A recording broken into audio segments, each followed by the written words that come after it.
Washoe County Library Systems welcomes you to our monthly series from the Nevada Historical Society, presents High Noon with Neal Cobb. This afternoon's topic is about preserving one of the UNR Gateway District homes presented by Loren Jahn. My name is Samantha, and I'm so happy to be here with you today. And now I would like to introduce Sherry Hayes Zorn with the Nevada Historical Society. Again, welcome and thank you. Thank you, Samantha, and thank you everybody for coming to today's program. We're so excited. We have such a wonderful series of interesting and diverse Nevada topics, and we wouldn't be able to have this program without our honorary curator, Neal Cobb, who is such a gem and just a funny guy. He's a great guy, and he's really has made this program what it is, and just getting to know and meet great guests. And so without further ado, let me introduce Neal Cobb. Thanks, Sherry. It is my pleasure to introduce Loren Jahn today. He's born and raised in Reno, public schools. In fact, he left his mark on his first one. That's the Mount Rose School. And it was his first attempt at a mural, but hangs on the walls to this very day, done in the early 1970s. He is a first-class artist. He has got murals all over the place. He's got them in the courthouse downtown, the bus stop down there in Sparks. And one of my favorites is out at the Bartley Ranch. That's the ranch scene that's inside the Interpretive Center. And along with that, if you looked around at all of the outbuildings that have been moved over there, that is also something that Loren had something to do with. Jack Hirsch and Jack Sutton and Loren Jahn are responsible for every single one of those. And for everybody to enjoy, they not only got them moved from the ranch, but they were able to outfit the whole inside so that everybody can enjoy. He has been very, very active as far as a research person, so he knows what he's talking about because he's a heck of a fine historian. And his passion, of course, is architecture. Now, that ties into what this program is today. But what he was able to do for people like myself, when Dave Holliker and I were out trying to sell the restoration of the WCTU fountain, he was the guy that went ahead and did the artwork so we could do our dog and pony show for all of the individuals we wanted to support us before we went to the city council. He actually showed up with the lost light stanchions. He found those at a yard sale. And of course, they were installed later on. And then another thing, a person that he turned us on to was Chris DeWitt, who was the man that restored the entire thing. He works with him, or did, because he's an engineer at the V&T, where you catch him on the weekends when they do the runs up to Virginia City and so on. But Chris DeWitt was a master metal worker, and he restored the whole thing, and it's just beautiful. It sits at the track level of the Amtrak station. The other thing is he found the original bell out of the Central School at the first graduating class, 1878. So it's treasures like this, and him being a treasure himself. He's with us today, and please meet Loren Jahn. Well, thank you, Neal. That was quite an introduction there, and I want to thank you for all your wonderful, things that you do. And I want to thank you, Carol, for all the work that you've put in with Neal and myself and putting this program together. We pre-recorded this, so to all the listeners out there, stick around for the show, and afterwards we'll have a question and answer period, and hopefully I can answer the many questions that people have regarding these historic houses. So with no further ado, show, away we go. Yeah. Well, thank you for having me. I will try to take you on the train of time back to when my project began, or even the time before my project began.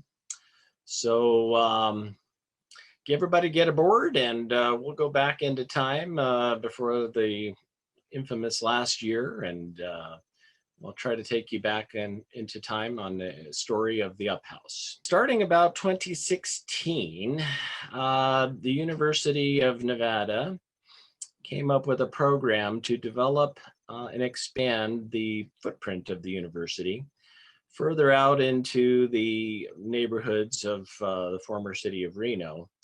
And this was going to be called the Gateway Development Program. What you're seeing here is kind of their scope out of the enlargement of the original UNR footprint.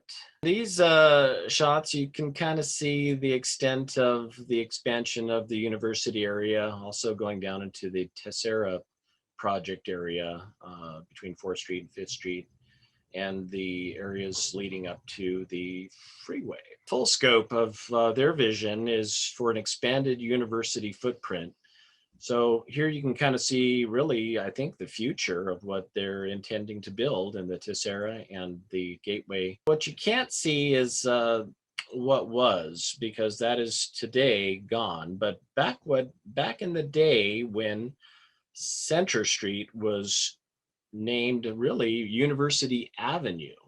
This was a beautiful avenue leading up from the Southern Pacific Railroad station all the way up to the Gateway itself, lined with fantastic trees, most of which are gone today.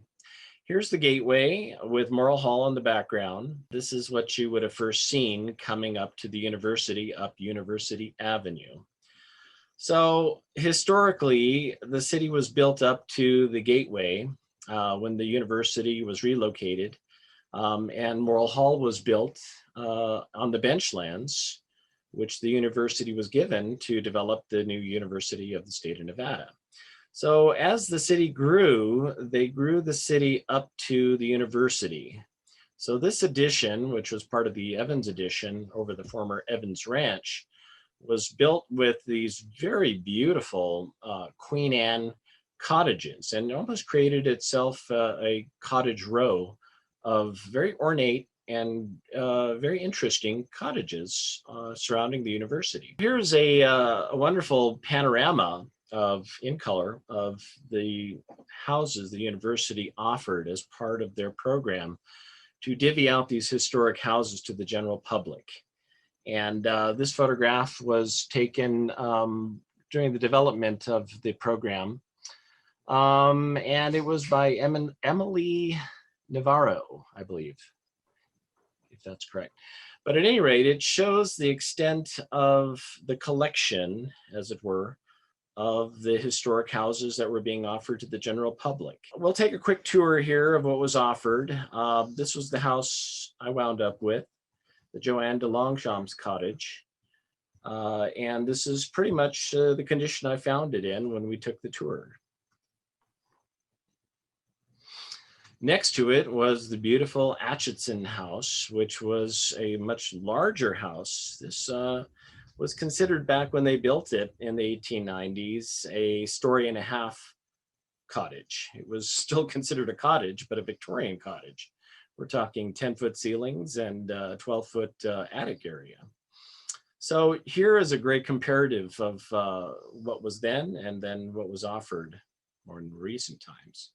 And then as we go down the row of houses, you have latter-day houses that came around the 1890s, turn of the century mark, also in the same district. This house, particularly this one, was on the city register of historic places. And then this is the Fulton house, which was in really good shape on the outside, and it had been used by the university real estate office folk. And this is where I first made my inquiries about the demise of these houses and what the university was going to do with them. This was a house that was right next to mine, a little further south on Center Street. And it had received a lot of remodeling over the years. And this house had been remodeled so much that this was the only portion of the house that was still retaining its original Victorian nature. This house is actually a Asian style craftsman. And this was one of the houses they successfully moved to the Newlands Historic District. And this was moved by the Gilbert. This is another one of the survivors.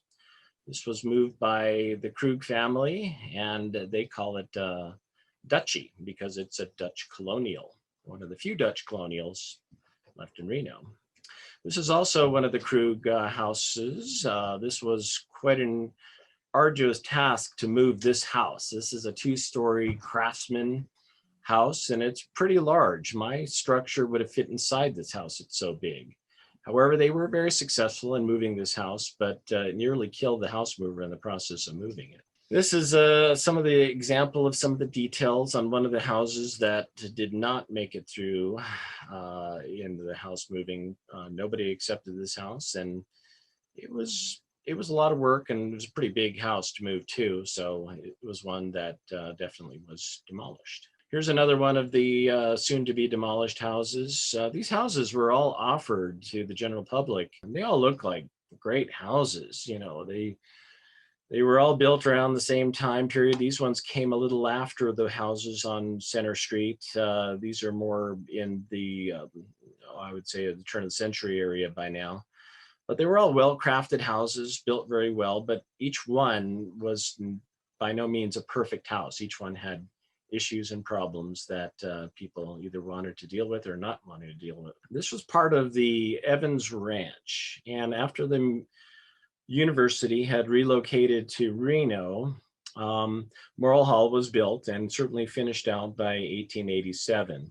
So going back to the original Evans Ranch, this was the Evans Mansion, and it was a beautiful Italianate mansion sitting out by its lonesome in those days. And you can see the little structure in the background. That was the family privy. There was no grid at the time. They had no electricity. They had no sewer system, no water system. They probably had a well out back. And so the privies were very important structures on a ranch. You had to have these things. But you can see the newly completed Morrill Hall up on the benchlands, which later became the campus of the university. As the city grew, the Evans Ranch was developed into the Evans Addition, and a builder comes in with these beautiful houses that were all kind of built during the Queen Anne time period. So each one of these houses they started building in the 1890s had more or less Queen Anne influences, and that meant a lot of gingerbread and a lot of interesting angles, gables, towers, turrets, and they were just a joy to see. I have a mid-century 1960s duplex that I inherited along with the land, and we originally thought about fixing it up and turning it into a rental all over again, but this house is worn out. So we decided the best thing to do would be to replace it. So I had it torn down to make room for a historic house. And since it's located in a historic district, it made the best sense to clear the canvas and start afresh. But in my case, I envisioned a historic house moved in its place. So I'm replacing a 1960s mid-century modern with an 1890s Queen Anne. Took quite a bit of vision and quite a lot of thought, like, how am I gonna do this? So here's my vision of how we can squeeze in the de Longchamp's cottage, and it just fit. And the orientation of the house, this particular house, was correct for how I envisioned siting the historic house in the place of the mid-century modern duplex. So we tear down the duplex and clear the land, and that was accomplished by John Adams, who has helped out in other projects, obtaining parts and pieces for my project. And he did such a good job of clearing the land. With almost surgical precision, he cleared that house out, saving the bricks and the windows, things we could reuse for my up house project. So this is my concept of the up house. And a lot of you are probably wondering, what is up house, and very early on when I met with the university staff, they were wondering what my corporation was going to be called that was going to be moving this house. And I was like, corporation? I don't have a corporation, but I'm going to call it Up. And I called it Up, just kind of as a tongue-in-cheek kind of playback to not only the Disney movie Up, about a house that is raised up from its original declining neighborhood to a wonderful place in the future. But I said, this house is going up, it's not going down. So we had great fun with that. But in order to sway, I think, the Board of Regents and the president of the university, Mr. Johnson there, I think they had to see what I was going to do with this house. And I originally applied with everybody else on those original tours for this particular house. This is the only one that would have fit. And, I was denied twice, but third time's a charm. And in, I think it was 2019, or it could have been New Year's Eve 2018, when they finally told me that the house was going to be gifted to me, that I was able to actually move on this house. But before I could do that, I had to measure everything on this house. In order to save anything original, you have to almost reverse engineer what you have to start with and figure out what it originally looked like. And I had no photographic information of how it originally looked. So I had to measure everything. I had to draw. These are my own pen and inks I did on vellum, just like the original architect would have done back in the day when the house was built. So I had to reverse engineer, redraw everything, pen and ink format on vellum, and present these things then to Mike McGonigal, my architect, in ways of putting the house back together again. You can't just go off on a whim and save one of these things. You have to work with modern day codes and architects and engineers. And so this is a great project of re-engineering by reverse engineering. So here you have the side view of the house. These are areas that probably were added onto the house and remodeled way back in the 1920s that we had to backdate back to the original footprint, excuse me. So here are the side elevations, south side of the house as it was originally built, through much measuring and examination of what bone structure we had to work with. In 1974 or so, I got very interested in these historic houses. And I was just a kid with a paper out in those days, but in the Reno Evening Gazette, there were many photographs by Harry Upson and Marilyn Newton. And in these photographs, they would always show these houses that were right on the cusp of being torn down. And there was always a little history snippet. And as I was folding papers and delivering these papers, you would see these houses come down one by one. And I discovered, after weekends out on my bike, pedaling around Reno, that we had hundreds of these houses at one time, hundreds. And they were all beautiful and very unique, and neighborhoods, block upon block of neighborhoods and gardens. And it was a wonderful small town, even in the 1970s. So when I got my first camera, which was just a little Brownie Instamatic, I would go out with my mom in the station wagon and Nancy Spina, and she at the time wanted me to do a rendering of her mom's house on Lake Street because they were going to tear it down. But one of the first pictures I took was of this house. So I got to ask myself, why did I take that first picture of this house? It's funny how things make full circle years later. This is after I accepted the house, and I'm looking at it and I'm just kind of going, my God, what have I done? I got to move this thing now. And the university with their program, which was, I think, head up by Hattie Gansert, for basically this Adopt a House program, which took probably a whole year of development and, much paperwork and legal action to make sure everything was done, up to par and everything. Like I said, I was turned down twice. I think my offer was only $1, and other proposals had come and gone. There was a proposal to move them out to, I think, Gerlach for the Burning Man effort. And then there was another proposal to save several of them to Evans Park, all of which fell through. But like they say, third time is a charm. And I wound up with this thing. So here I am at the early stages, and Jack Hirsch is helping me. We are boarding up the windows and doors, getting the house secure. We are taking carefully numbering and taking apart the gingerbread and the columns, the posts, the bric-a-brac, and the whole front stair porch area had to be disassembled very carefully and stowed away and moved over to the new site. So this is really on day one.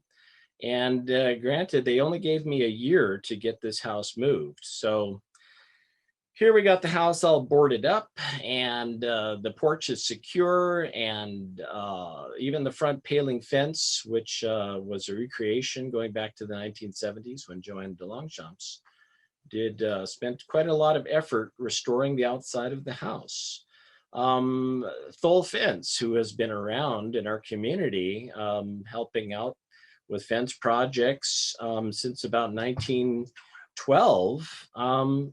They donated all the fence to keep my property secure. And I counted my blessings. I had their commitment to keeping undesirable elements out of my property, because as these houses were being vacated, there was an underlying kind of community of people moving into them, and scrappers, salvagers, undesirable people just kind of roaming through the houses, copper thieves looking for any kind of copper that they could take to the scrapyard.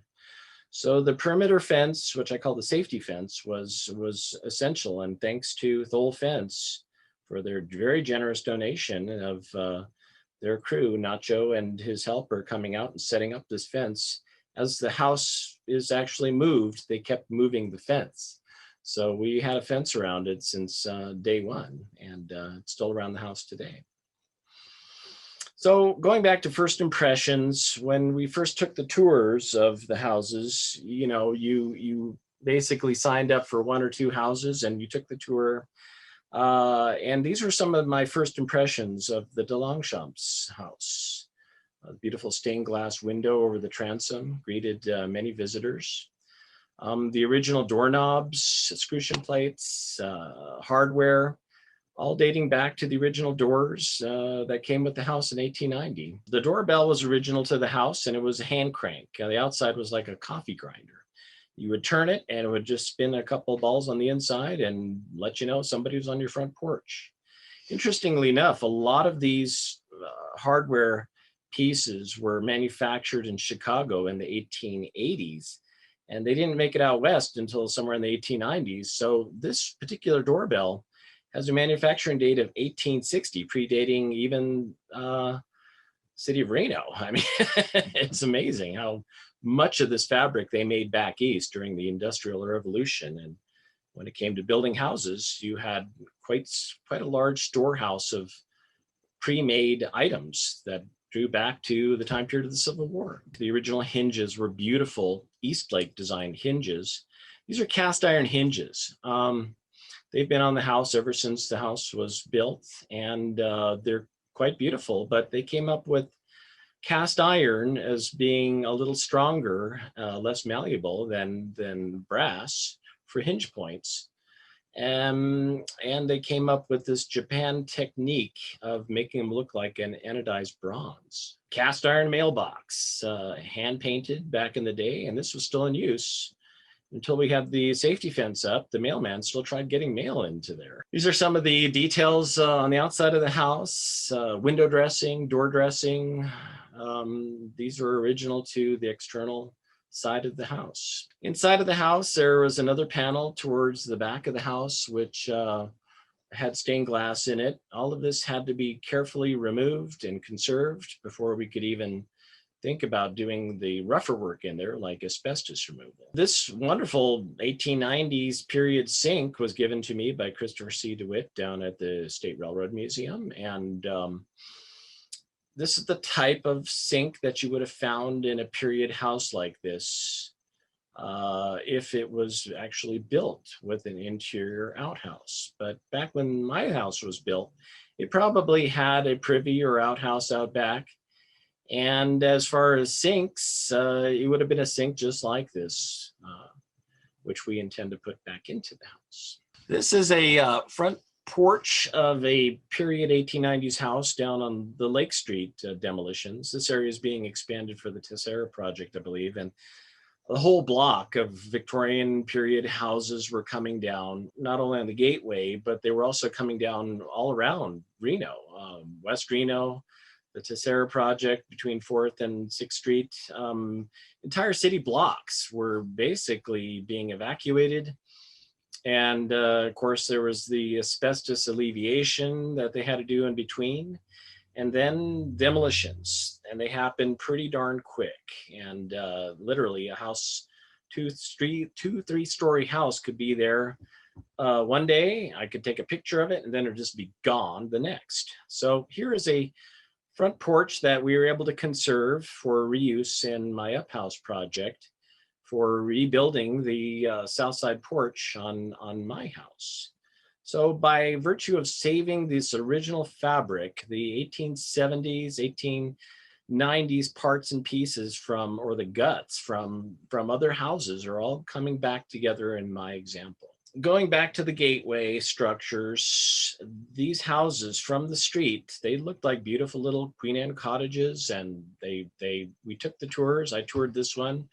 It was remarkable what existed on the outside of the house that was original fabric, and then on the inside of the house, the window dressings, the doors, the hardware, you know, how much original items were still left in these houses here. But unfortunately, as I was drawing my handmade pen and ink drawings on vellum for my architect, and those things had to get done first, I missed out on the opportunity to do any salvage on this house. So this house, as beautiful as it was, it came down in half an hour, and this shows it pretty much at the end of the day. And it probably took 6 to 9 months to build from scratch, hand saws, nails, hammers, and it comes down in half an hour. And when it does come down, it's very swift, and it's reduced to a pile of mulch. Entire 2-3-story houses that, like I said, took close to 6-9 months to build out of a pile of wood. Once demolished, becomes a pile of wood. The demolition people, you know, as much as they hated to tear these houses down, they would know my effort and they would help me. And I gotta say that between the demolition folks that had all the jobs of tearing these houses down, they really did help me save as much parts and pieces and fabric as possible. And I thank them all for contributing to my project. But this is kind of a last look from the Atchison front porch looking out. And if you can imagine, a few years earlier, this was a wonderful front yard that the Atchison family had kept up all these years. And what you see now is really just kind of at the end of its life. Some things we couldn't save. We tried to salvage as much as possible as far as the outside fabric, inside fabric of the Atchison house. I was given the opportunity about 4 days before the demolition people got to it to salvage out all my missing fabric that was missing inside of my house, because my place had been remodeled in the 1970s. This is one of the items that we could not salvage. This was a very heavy tub. I think the house was built around this tub.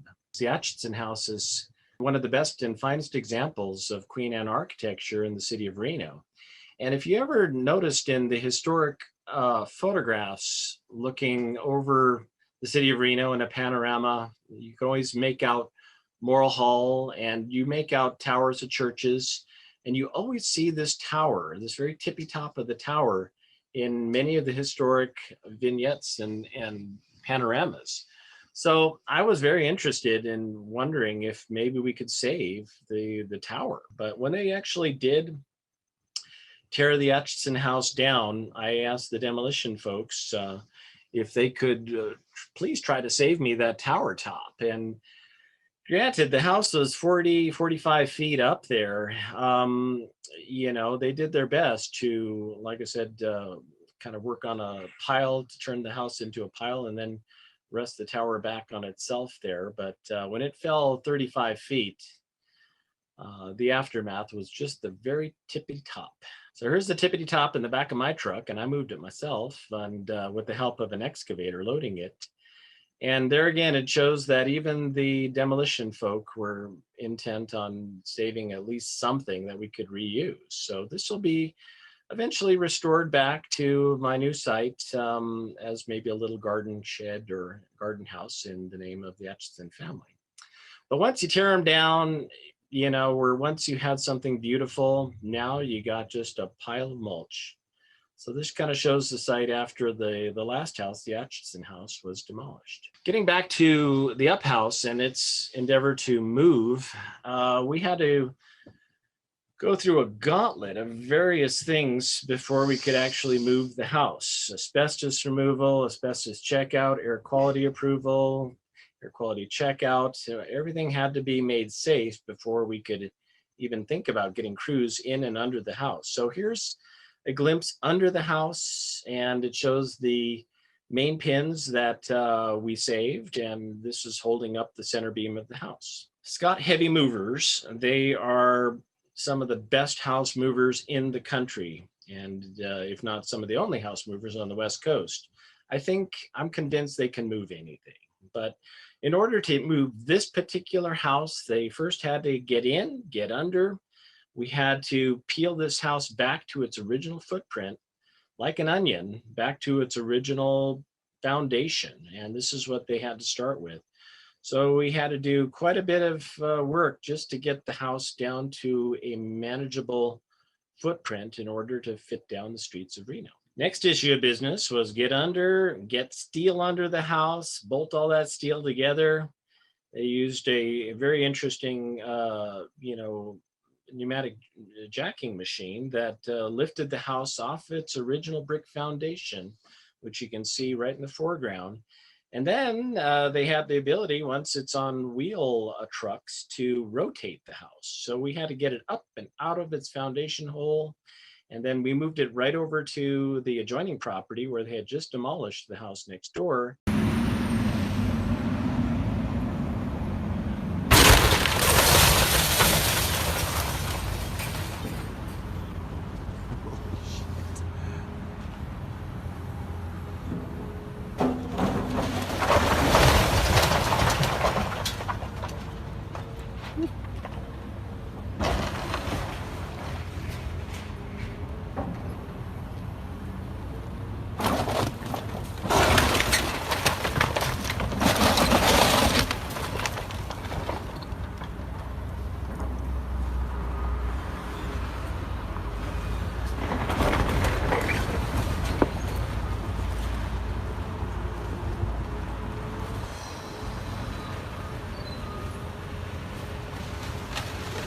And here it shows the house rotated on the property right next door to where it started.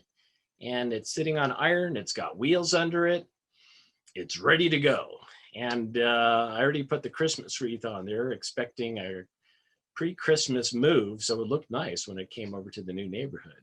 Here we are sitting again, and you can see where we didn't save the rear addition that was built onto the house in the 1920s. We didn't save that because it was just kind of built over a weekend of Sundays, and it wasn't really up to any kind of standard. But we did save some of the materials on that addition, and there you can see the addition and then the Atchison house before they tore it down. We were thinking about how we're going to get a 26-foot house down the streets of Reno with all the lights and cables and power lines and everything stretching across the street at about an 18-foot increment. So we had to really take our reverse engineering one step further into the physical. Now we got to slice and dice it. So first thing we could do was take the insulation that was blown in only 7 years before. I had hired the same company that blew it in 7 years earlier to suck it all out. So we took it all out and they did a great job. I always tried to hire Nevada crews, and especially the survivor crews and companies that are still with us today. Here we have Scott Roofers and their crew of close to a dozen guys, all up on guy wires and working with pitchforks, taking all the 5 ton of shingle off of our roof in order to lighten the load. And Scott Roofers, they've been around since probably 1940 or so. 48, I think, is when they got established, and they're still in our community today. So no sooner did we get the roof off, you know, COVID hit. And I was ready to go. As soon as we took those shingles off, COVID hit. And then next thing you know, my house movers who were out of Sacramento, California, got burdened down with, you know, the whole nightmare that ensued, you know, after that. And it was an interesting time on the Gateway because with inside this fenced block, I was like the only human zipping around here amongst the Atchison house, which is yet to be torn down. And then the Duchy across the street, which is already on blocks and ready for its move out. But it was a very strange environment working up there after the demolition of the motels across the alley got started and all the asbestos abatement they had to do over there. But the Gateway had pretty much emptied out along with the rest of Reno. I mean, most of those casinos were shuttered by this time and the hotel towers sit empty. It's a very odd ghost town to work in. So here we are waiting our chance to move out of the Gateway. And, you know, we had just taken all the shingle off the house. We had put a temporary membrane back up there just to keep the weather out of the house. And here we are sitting and waiting. And this is right around the time period of the demonstrations in Reno where they went up to the university and then encircled the house and then went downtown. And that's when we had the Reno riots, that infamous evening in Reno. So already the clouds are changing. And here we sit months later and we're still waiting and waiting. And by this time, all the motels across the alley were torn down. The Atchison house is gone now. And this is literally the last house on the entire city block. The house movers get their chance to come back up and they drop off their trailer. And I take this snapshot here of when we were working with Gilliam Construction on tightening up the attic spaces and in preparation of getting crane service involved and craning off the roof off the house section. But here it's just kind of a play of different angles. Once the roof came off, it daylighted the attic area, and it gave me a few days to go up there and do a little bit of archaeological work up there. And I was able to find in the floor, there actually was no floor up in the attic, it was just raw, but things that had fallen between the boards up there, like these, were wonderful things to find. They were entombed up there because the family that bought the house in the 1920s made a rear addition to the house where it basically became a sealed attic since 1923. So all these wonderful things, I would sift through the dust and the debris up there that was left and find just sitting in the floorboards. And it's interesting, in this one shot here, you see a small child's boot going back to the 1890s, which is a lace-up boot. Button-up, actually. It's a button-up boot. And then a small child's glove. There was a comic book. There were all these interesting things. So I'm thinking this was a place where kids would just go to get some time away from the folks. And they must have just hung out in this attic area, you know, just kind of having fun. But down below, you'll see this product for Trib. And this is an interesting local product made in Carson City, Nevada. And It's a gift to humanity, and it's called Trib. And it says that it's a liniment, and it's good for man, horse, or dog.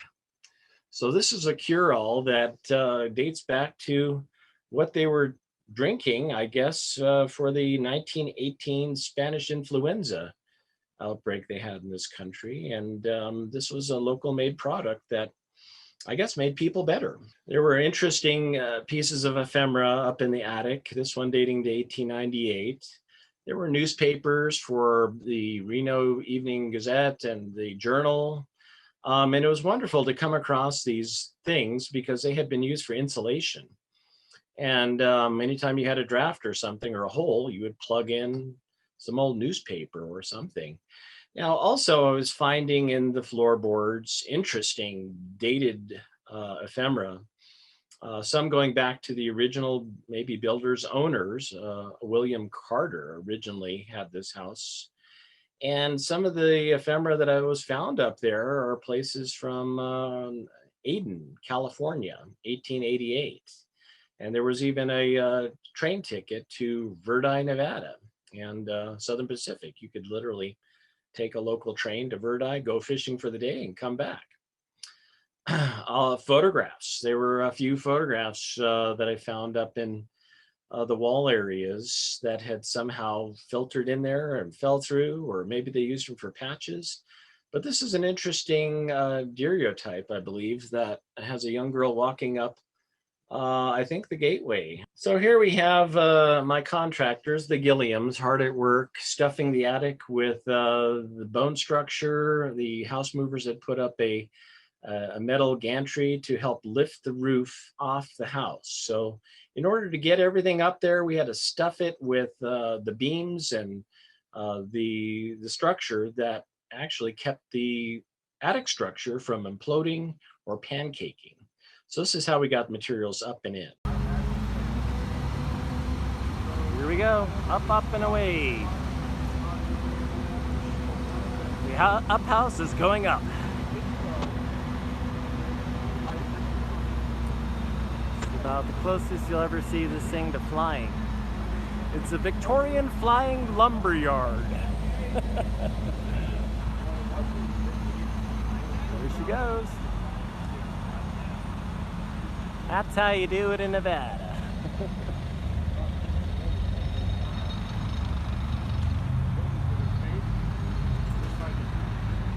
Down there, they don't go to that.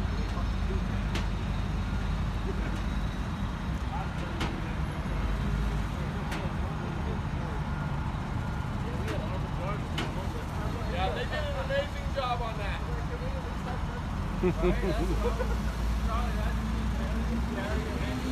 It's American ingenuity right here. Live from Reno, Nevada.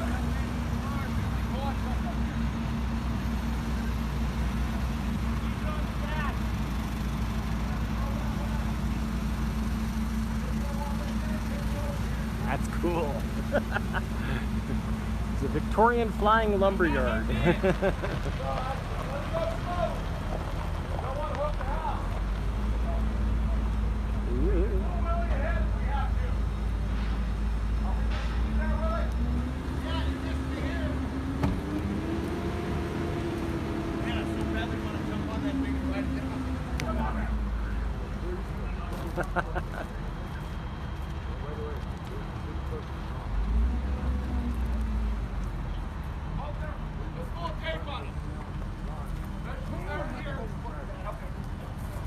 We called in Bragg Crane Service, and they came in here, and we had used them before in other preservation projects, mostly the Huffaker School. We lifted the Huffaker School roof off in the same fashion, and we were able to save that building, which dates back to 1867, in its entirety just by doing it this way. So we were able to save the entire attic and roof structure by virtue of craning it off as a solid unit. After we got the roof load onto the house movers trailer, we have the Scott Heavy Movers, 4 generations of house movers.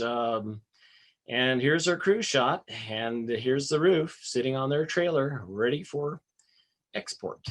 And here we sit on wheels, on iron. We're moved up about to the site of just about where the Fulton house was on the corner. We're the only thing left on the block, except for the sandwich shop, which I think is still there today. However, as far as the houses, this was the only house to leave that side of the block, and it was possibly the oldest house on the block. So here we are, waiting our turn to move out of the gateway. This is pretty much how we left the gateway. What was, you know, in the past, an open area, originally a ranch from the Evans, and turned into a built community, was returned once again to open space. Same location, but this is prior to them building the houses in the 1890s. House moving. So house moving is not really changed a whole lot. It's just the instruments that they use today. Back in the day, they used horsepower and just the sweat of the brow of the workers. And it was worth moving entire houses back in the day. And in some cases, even today, it's still worth moving. But it shows you the transition between horsepower and what they use today. Here's a great example back in the day of Ram Bevilacqua and his family, 4 generations of local house movers, moving the Golden Mansion off of Mill Street.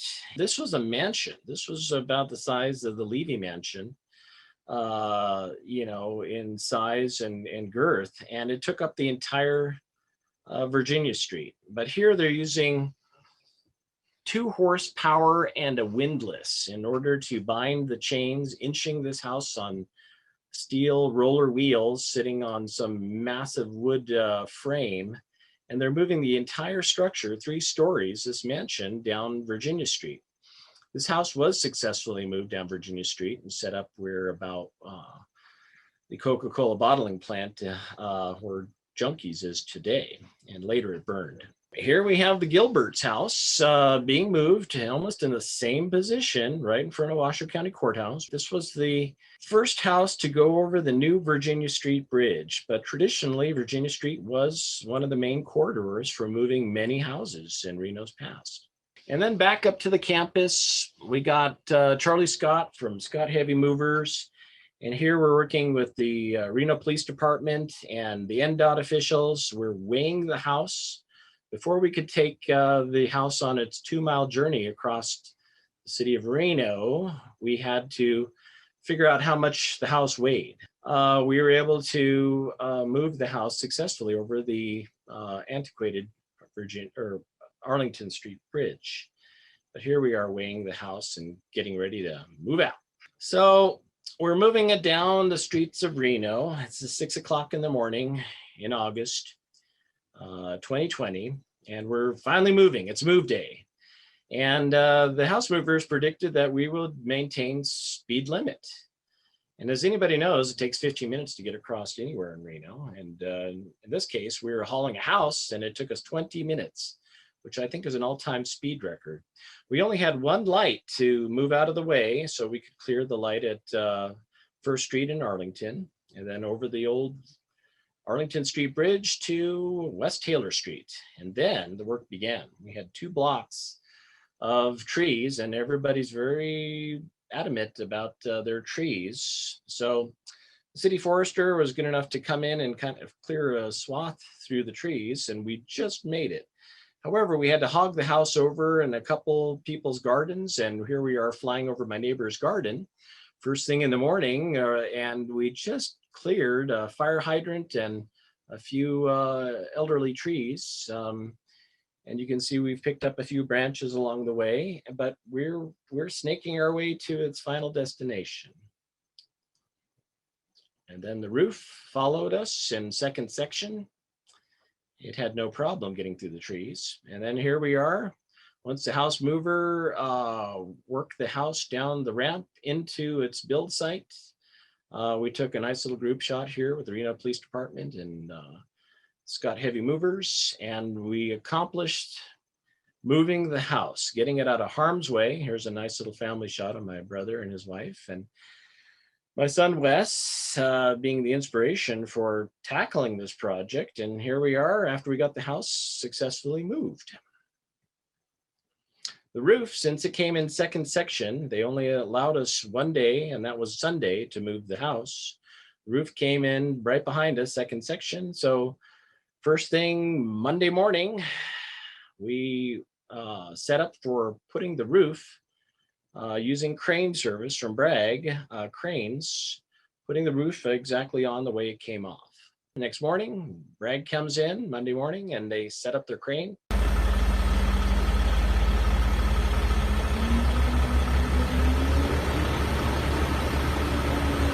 Up and away with the flying UFO.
Flying it in.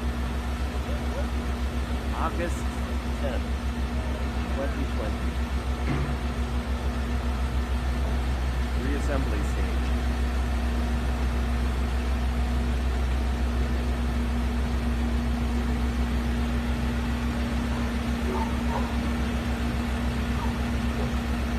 Isn't that awesome? I just love this. Hello, everybody. So here we are managing the main section, the heaviest section onto the house using cranes. And the Gilliams are up there working with the Bragg crane people and the house movers. It's amazing, still amazing to me how many people were involved in just this house move and relocation project, and then putting everything back together. It's amazing. Everybody worked together. And that was one of my number one goals, was this is a united project of really, you know, the best that Nevada can do today. And this is a great example of everybody working together for a common good here.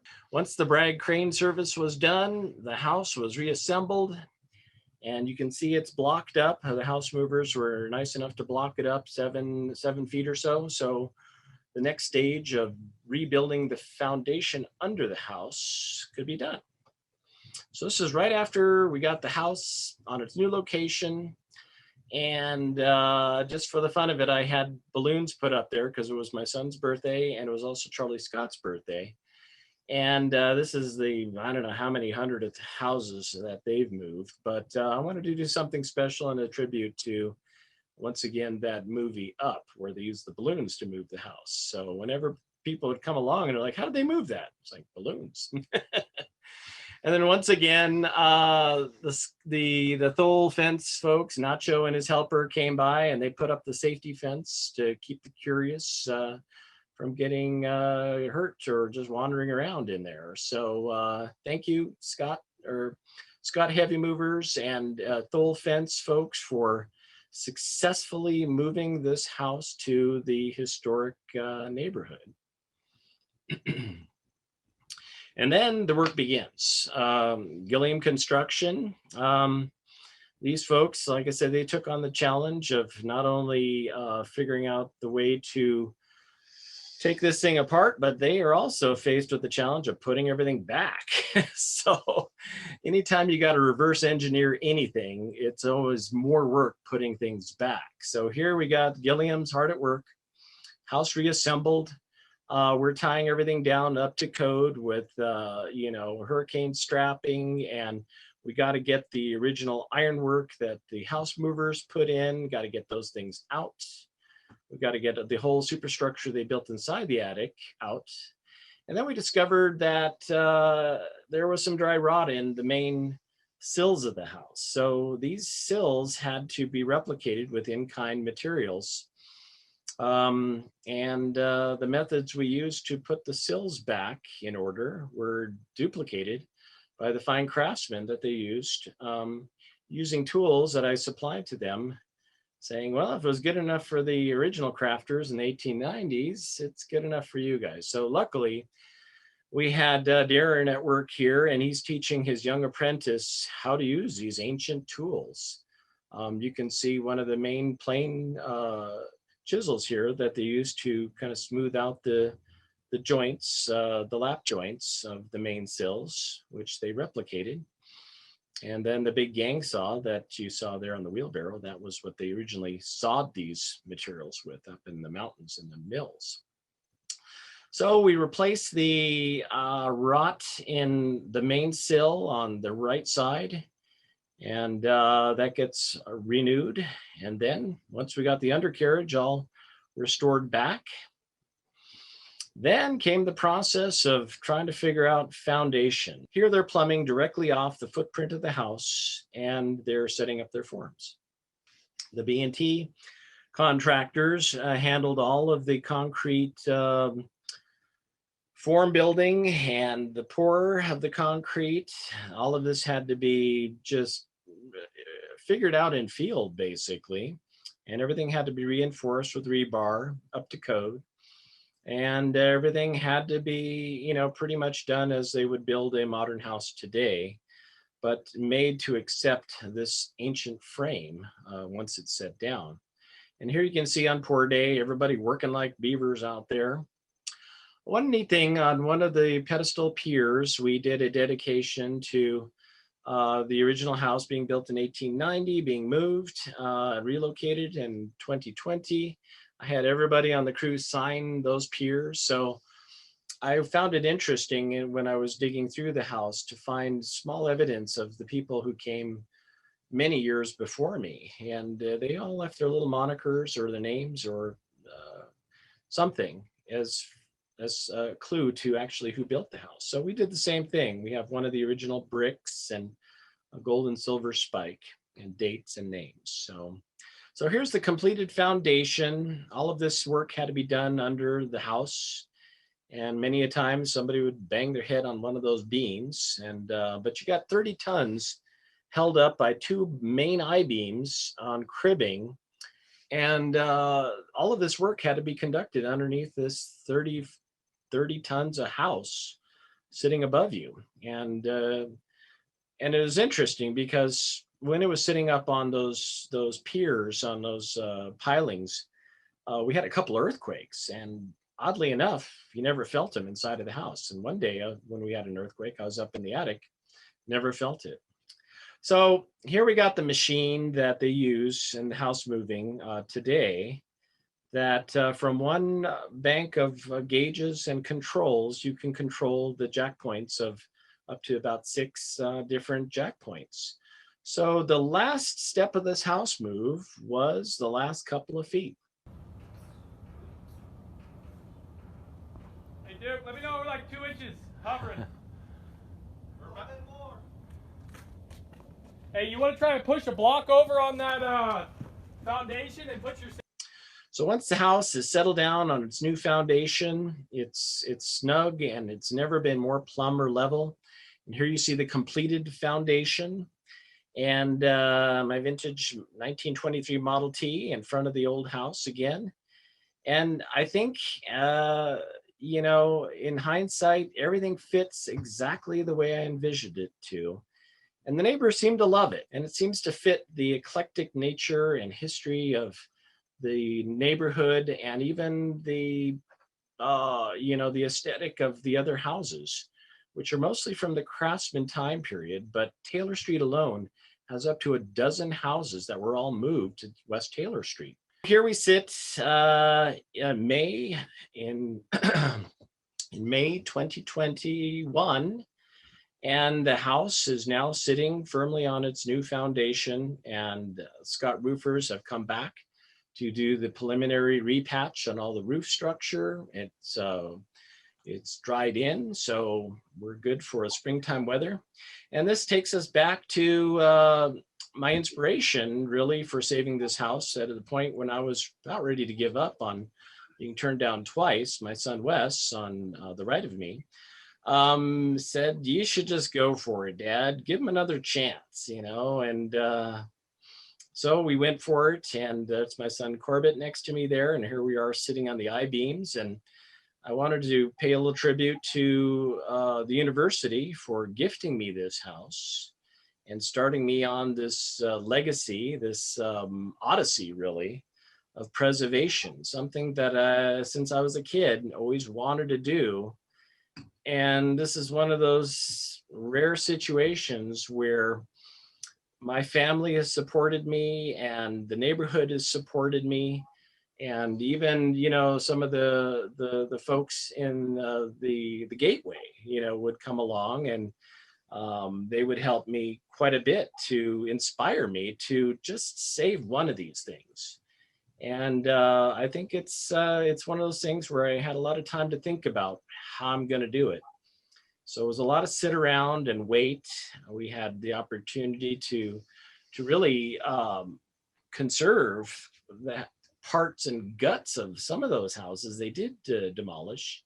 But all these things come back as fabric from that time period to be put back into the house when it all comes back together. So this is the challenge now. This is the current interior post some of the stripping down of the walls they had to do for the asbestos removal. And it leaves me with basically a bare bones interior at this point that we have to put back into some kind of order. See, those are people. So this would be the type of kitchen that you may have found inside of the house. But this is kind of what we have to put back now. And like I said, thanks to contributions from many people with all the same dream of just saving something and seeing it all come back to life.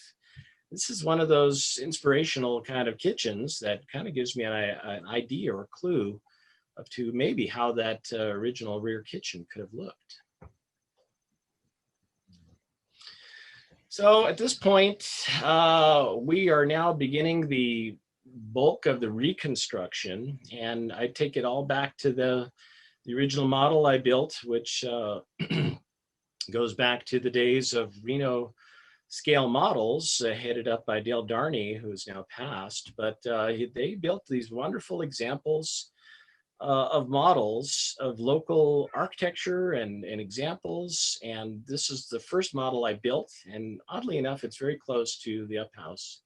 And this is about, in comparison, the amount of glue it's going to take to glue this house back together. That's where we are today. The reconstruction is begun, and we'll say we'll get her done in 21. So that's my goal, is to get the house as complete as possible in the year 2021 now. And this has been an odyssey that I first endeavored to take on going way back to 2016. So where you think it's only going to take 6 months, it can take much longer. And but sometimes it's not always about the destinations, the journey that unfolds. And I always like to say that when picking out what you're going to do with your life, sometimes in this case, I didn't really pick the cottage, it picked me. So we're just going to take it to the next level of preservation and conservation, and carry on, and we'll eventually get it done. If not this year, it'll be Tuesday next year. Well, that was wonderful. That was a great program. And I love the fact that you had quite a bit of video to include with it, with the roof. And so it was really good. So I know we have some questions for you now. Let me see. The first question is, Loren, do you have a warehouse where you're, keeping the bricks and porch posts and the other materials that you were able to save for this project? Yeah, we do. It's basically near the site of where it all needs to go, but before you can put it back up in its original orientation, a lot of these parts and pieces, bones, guts, and what have you, have to be cleaned, prepped, and primed and painted before they can go back on the house. So yeah, it takes an incredible amount of room when you start decomposing something and then have to recompose it in its original form or to its original form. So yeah, it's an ongoing, to me, this whole thing is like a big model kit house. It takes a lot of wood glue to put it all back together. And it takes just a lot of sensitive attention to what they did back in the day. And that's going back to the 1890s.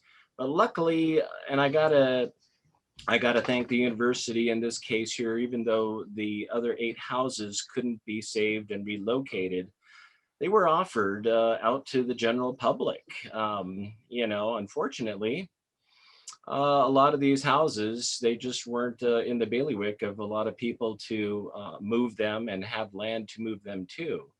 So in the case where they were destroyed, we were able to save some very important interior and exterior fabric parts and pieces, porches, which will all come back together in my kit house. And will live again. So where you couldn't save the house, you could at least save parts of some of these historic houses and it'll live again. So I was very blessed to have that opportunity to do a certain amount of conservation work up there as we're waiting, because we waited for so long. Well, and it's been such a long process, you saying back to 2016 when you first started. So it's definitely a testament to your passion to want to keep trying, So we do have another question. Yeah. What does the number 25 on the front window of the house mean?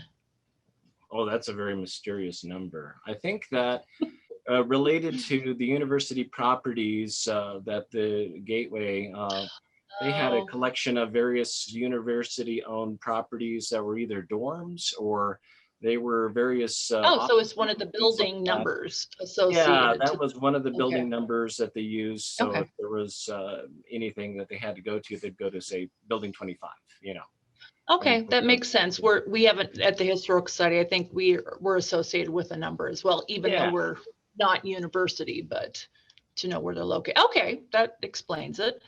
Now you, during the video presentation, you were saying you were having to do some tightening straps for hurricanes. So they were asking seismic upgrades. That you were including. Can you explain a little bit more, were some of the things you had to include? In the whole process, Sherry Wagoneer came along and she had this wonderful story about living in that house from 1965 to 1971, prior to Joanne de Longchamp's, gaining possession of the house. So what was interesting was she remembers an earthquake in that house in the late 60s, and she remembered the whole house shaking. And as we did a lot of the deconstruction and just getting under the house, we noticed that this 30-ton house was sitting just on a brick stem wall of 2 feet. And that 2-foot stem wall of brick was sitting on top of 1 foot of just rubble rock. And there were no tie down straps. The whole house was sitting on its own weight. So oh my God. Anytime you build a house today or even relocate a house today, you have to bring a certain amount of that original core structure up to a certain accepted standard by the city of Reno. So that's why we couldn't replace the original brick foundation. We did a full reinforced mono pour of concrete, and there's so much concrete under that house to this day. It's much stronger than what it originally had. And there's also the wood center beams. We put the original pilings that had held the house up for 130 years back in their place, and they were doing a great job of keeping up the center beam of the house. And then all the new additional secondary beams that we added just made the floor of that house and the support of that house much greater than what the Victorians originally had engineered.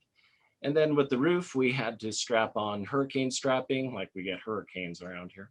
But just in case we get a Zephyr and you're worried about your roof flying off in a Zephyr event, we had to put strapping on all of the joists that made up the roof section up there. Okay. So the house is being rebuilt to a accepted standard by city code today. But when it all comes back together, it's going to be much stronger and better than it was originally. It sounds like it, definitely. Yeah. So impressive. Let's see, Dana Bennett said, Loren, thank you so much for your great work in relocating this beautiful house. It is a perfect addition to our marvelous old neighborhood. But then a follow-up question was, did your neighbors have to agree to you building or, moving this house into the neighborhood, even though you own the property? Or, I know it's a process to do things, but can you explain a little bit? Did people complain? You were saying you had, neighbors being real positive about it, The house is in the Newlands Historic District today. So that is actually a district that's one of 3 districts in Reno that provides area for not only conservation work, but preservation work and restoration work within the boundaries of those historic districts. So this was one of the only neighborhoods that you would be able to accept taking in something of this age. And this worked out for the Gilberts and also the Krugs, because other neighborhoods, other new build outs around Reno with CC&Rs would never accept one of these old, critters in their neighborhood. So the Newlands is unique because it's one of the few refuges where these houses can come and be preserved, and they fit so well. And it is a historic district, but every now and then you even have new builds that sneak into the neighborhood that get in there. But I think it adds, considering the history of the Newlands, it adds so much to the fabric of the eclectic nature of houses moved in as far away from Virginia City, from downtown Reno in the last century, to the latest, conservation effort that's being, done today. So it was really down to the city of Reno, city planners, HRC. These are all entities that had a say-so in this.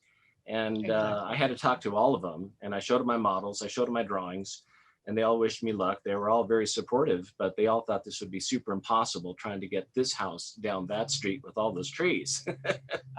So it's one of those things where the neighbors in that area, most of which are homeowners, and they've been around there since as long as I've been around there, they were all embraced this idea of replacing what we had before, which was really an ugly duckling, with something of history, conservation, preservation back in this historic district. So it all worked out, and they just seemed to love it. And interestingly enough, no sooner did we get it there, I'd be around doing something up in the attic or in the understory, and I would hear people coming by, and they're like, "What is that?" And the neighbors would just love telling about this tale of this house that came in and almost floated in, just like in the movie Up.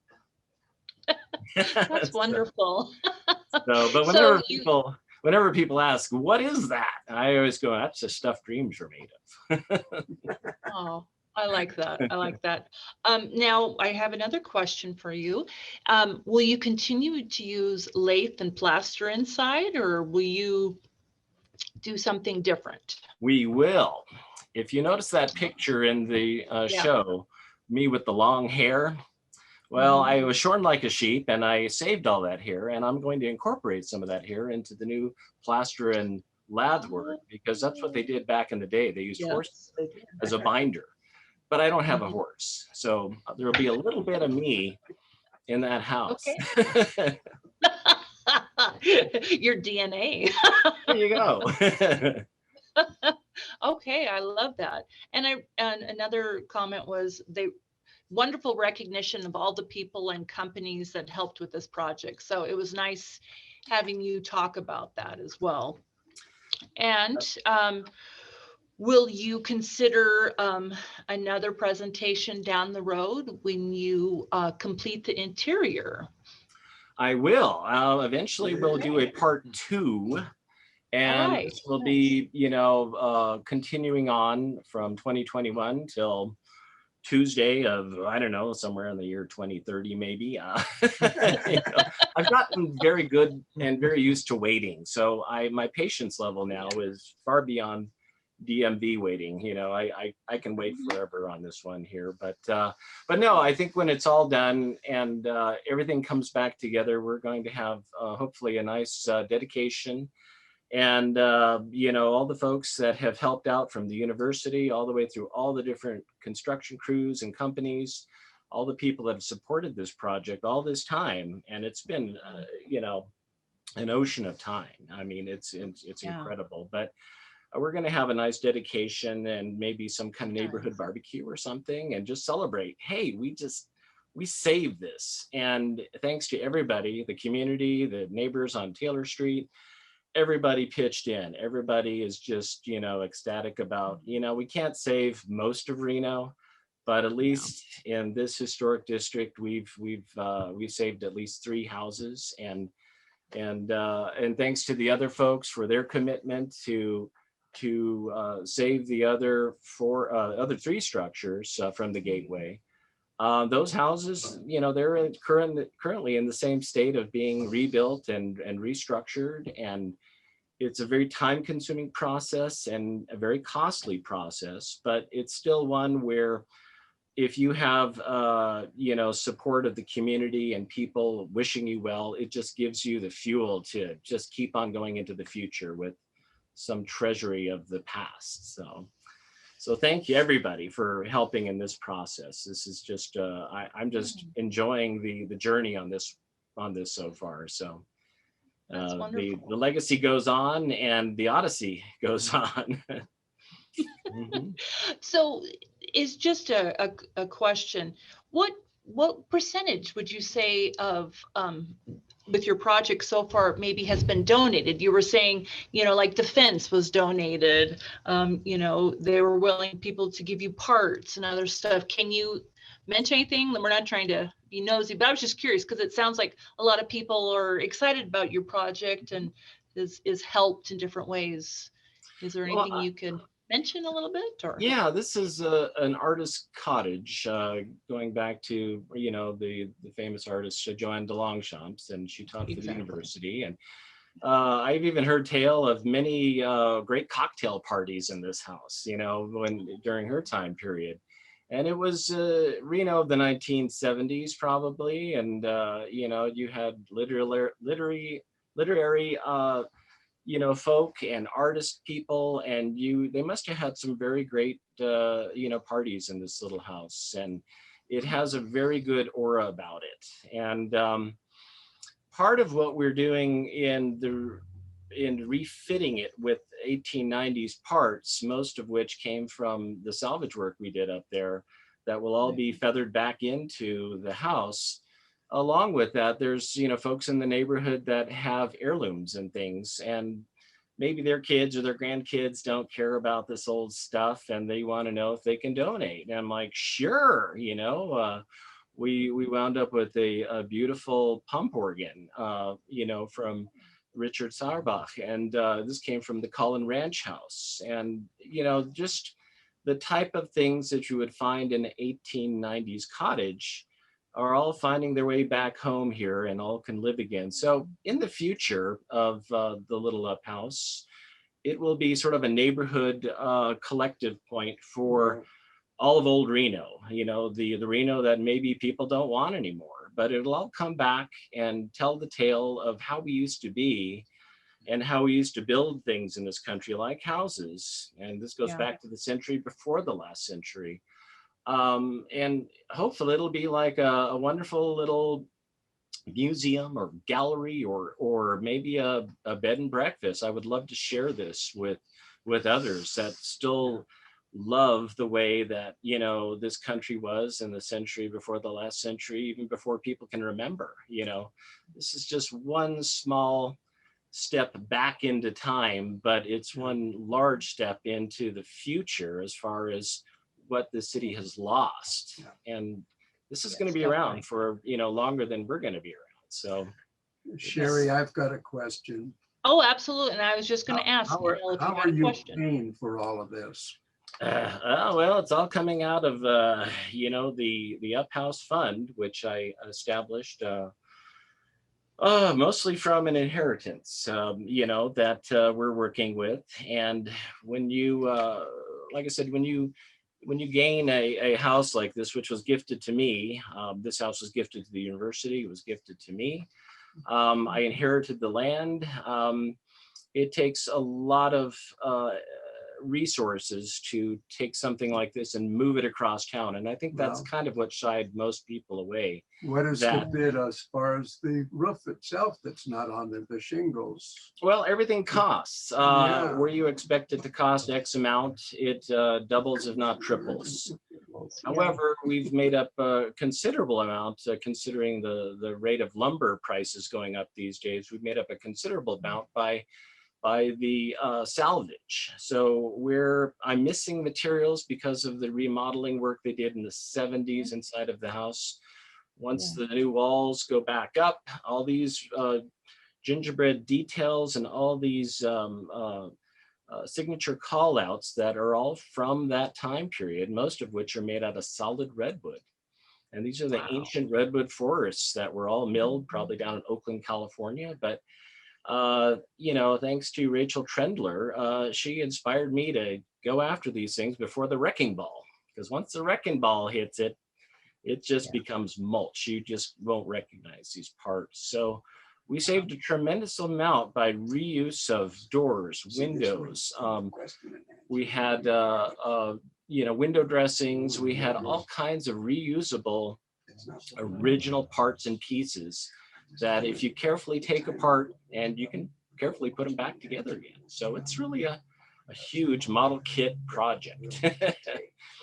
And even the main frame of the house, it's some of the first growth Sierra, you know, either sugar pine or Douglas fir that was all timbered up in the Tahoe Basin. It was all taken up to the top of the ridge by railroad and then dumped in the V flume. Came down to the valley and down in the V flume, and it was picked up in the lumber yard down on the valley floor by just, you know, somebody with a hay wagon. And then that pile of wood be taken to the gateway and then erected on top of the stone and brick foundation in the 1890s. And it's just amazing to me the how simple life was in those days, considering there was no grid yet. You know, they had no sewer, no water, no electricity. So these houses were modern, they were cutting edge for the time, but they worked in a very primitive time. And, you know, I've been instrumental in trying to get these old companies, and a lot of these companies I researched by going through the old Artemisias. And in the back of the Artemisias from different decades, you will see these ads for these companies, you know. When we took the pipes out of the house, you know, the Savage and Sons, who have been around since 1892 or 3, I took all those pipes back down to Savage and Son today, and I said, here's all your old grandpappy's pipes back. And they're like, what is all this junk? So they've been around since 1892. This is probably their first job. And there was even a little tag in there saying Genesee and Savage, Virginia City, and I think it was Nevada Territory pipe fitters. You know, they'd come down to the valley here to start up their plumbing business here in the valley in the early 1890s. So this was one of their first jobs. So I'm really grateful that I could use a lot of these companies. They're all survivor companies, all Nevada based. And it's amazing to me that they're still around today, but they're survivors, you know. So this is going to be a showcase of the best of Nevada companies and industry from the past that is still around and with us today, like the old fence. And I thank those folks for the security fence around the house, because there's always, even today, curious people wanting to see things close up. But I'm very grateful for the fact that you can still find local industry and technologies and companies out there that are still doing their thing. Yeah, absolutely. There's one more question. Yeah. It says, are you using historic house credits? And I don't know what that means. I didn't know there were any credits out there, but I'm not sure. I'm not aware of any credits other than what the local Harps group has, as far as, some of the funds that are obtainable for historic houses. And, Harps has a great program for people Yes. that wish to restore back details of their original houses. And it doesn't have to be an 1890s house, but it has to fit within the streetscape of a historic house. And many people, especially in the Newlands right now, are in the process of remodeling a lot of these original houses. And sadly, and sometimes when they remodel them, they lose character, they lose the soul of the house, usually right away with window replacement, But these grant funds are out there for folks that want to give back the soul of their house if it's missing, or just clean the houses up so they look more original. So, and like I said, the 3 different historic districts that we have, are all eligible, because there's old houses, there's newer houses. And I'm not sure exactly when the cutoff is for those grant funds as far as the age of the house, but they're there to help. And the home tours, of course, were always very helpful on raising funds for those grant funds. But other than that, other than a few private contributions and folks donating furniture and other folks just wanting to help out one way or the other, it's just all privately funded. So, but it can get very expensive, and you have sort of an idea, it's going to take me 6 months to move, and it's going to be a budget of this much. And then next thing you know, it's like, it's 6 years later and the budget's like, whew, what happened? So the follow-up was the tax credits are part of the National Preservation Rules. So they said to check out the National Trust for Historic Preservation. I will look into that. I will look into that, because I'm open to accept any help from anybody that wants to. So, but if you want to just get involved, or you want to just come by and see what we've done over there, it's I feel grateful that after all this time and all this effort, and with COVID and all the stuff that's happened in the interim here, I just feel blessed that we actually accomplished the goal of saving this one house. And that was my number one goal. And when that thing set down on top of its new foundation before Christmas, when the house movers came back, I felt really good, because I was sitting on a foundation for the first time in a whole year. And when the roofers finally got the roof back on it, it now is protected from the weather. And we're still not out of the woods yet as far as spring weather goes. So, but then there's still plenty of work to do out there. So the reconstruction is beginning, and now it's going to just take the rest of the summer to get all the parts and pieces, and everything has to be done with much sensitivity to taking it back to its original characteristic. So when it's all done, it'll be one of Reno's only and best examples of conservation and preservation work. And it's going to be a showcase of the best that Nevada has to offer today. And so we're going to do something really fun as a dedication. And we'll have an open house, and people, the curious, anybody who has helped out, can actually see the fruits of all their labor, especially even the demolition folks. They were super helpful in securing these parts that physically I couldn't even get. They would just pick something up with a claw, and you're like, where do you want it? In the back of my truck, So everybody from the demolition folk to the community to the Newlands neighbors, to the university, I got to really thank the university. They were super, super helpful with me. And they, gave me a year to move the house, but we did extension after extension after extension. I think we're up to extension number 7. And they were just, bending over backwards to get this one house out. And this was the only house. It was probably the oldest house and the only house to leave that whole block. So it's a true survivor. And it's amazing the journey that it's taken. And I'm really just a caretaker in all of this.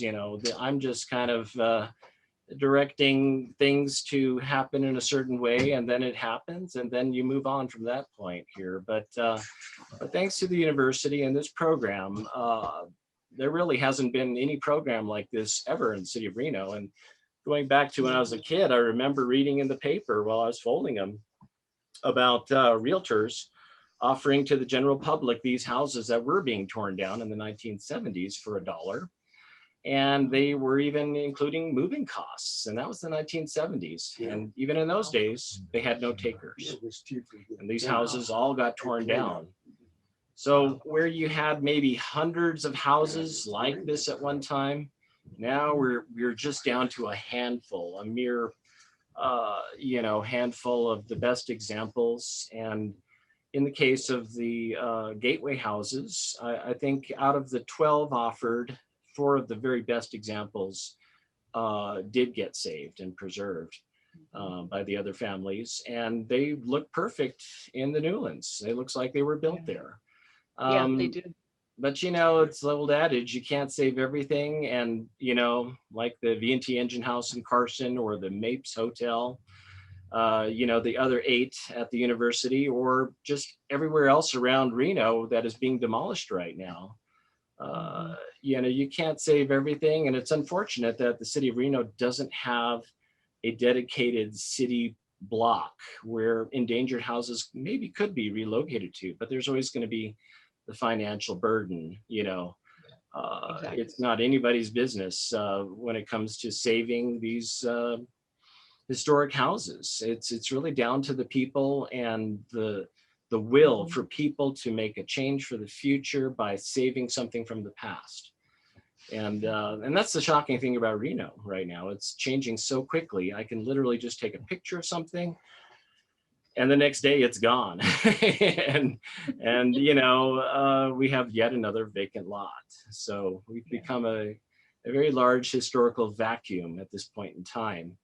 And the future is always, it seems like, on the drawing board, but either materializes or doesn't materialize.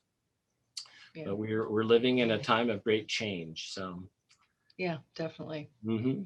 Well, thank you. This was a wonderful program, and thank you everybody for these wonderful, questions. And as always, Neal, for helping get this wonderful program lined up.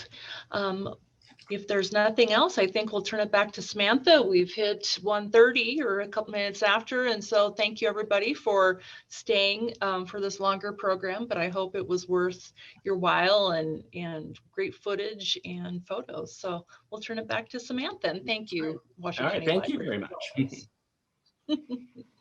Thank you all for joining us. Thank you, Sherry Hazorn, Neal Cobb, and Loren Jahn with the Nevada Historical Society, and Russell, our Washoe County Library Tech Wizard, for making this event possible today.